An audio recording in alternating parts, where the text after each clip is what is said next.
Hello everybody, and welcome to day 5 of Family by the Book. I'm just by myself today, so here we go.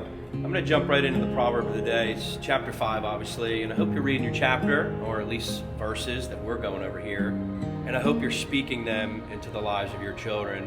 You know, sometimes with our children, less is more, especially if you have young children. I mean, their attention span may be not as, enduring as, some of the teenagers or young adults. So you have to gauge that. You have to determine what's good for your children. I will say this: sometimes less is more, and sometimes you got to know when to get that seed in there real quick, and know when to retreat and just let God do the rest and work on your children's hearts. So I'm going to read from Proverbs chapter 5, verse 1 and 2. It says this: "My son, pay attention to my wisdom. Listen carefully to my wise counsel." It says, "Then you will show discernment, and your lips will express what you've learned."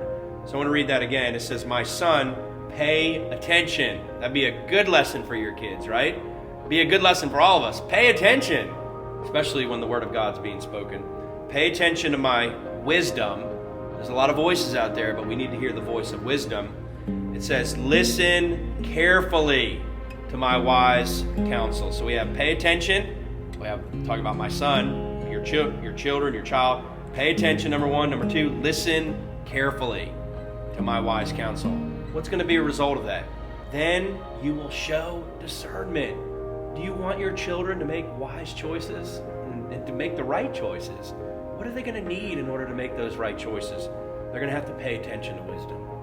They're going to have to pay attention to wisdom. They're going to have to listen carefully to wise counsel. They're going to show discernment, and their lips will express what they've learned. Don't you want your children talking the answer? You want them talking what you're putting into them, what God's putting into their spirit? It's so powerful. And we can all think of times in our lives where we didn't make wise choices, right? Use that as an illustration for your children. Tell them about an instance in your life where you didn't make a wise choice, or you could have made a better choice, right? And then the repercussions of that. So anyway, great verses for today. Hey, this is Family by the Book, day 5. We'll see you on day 6.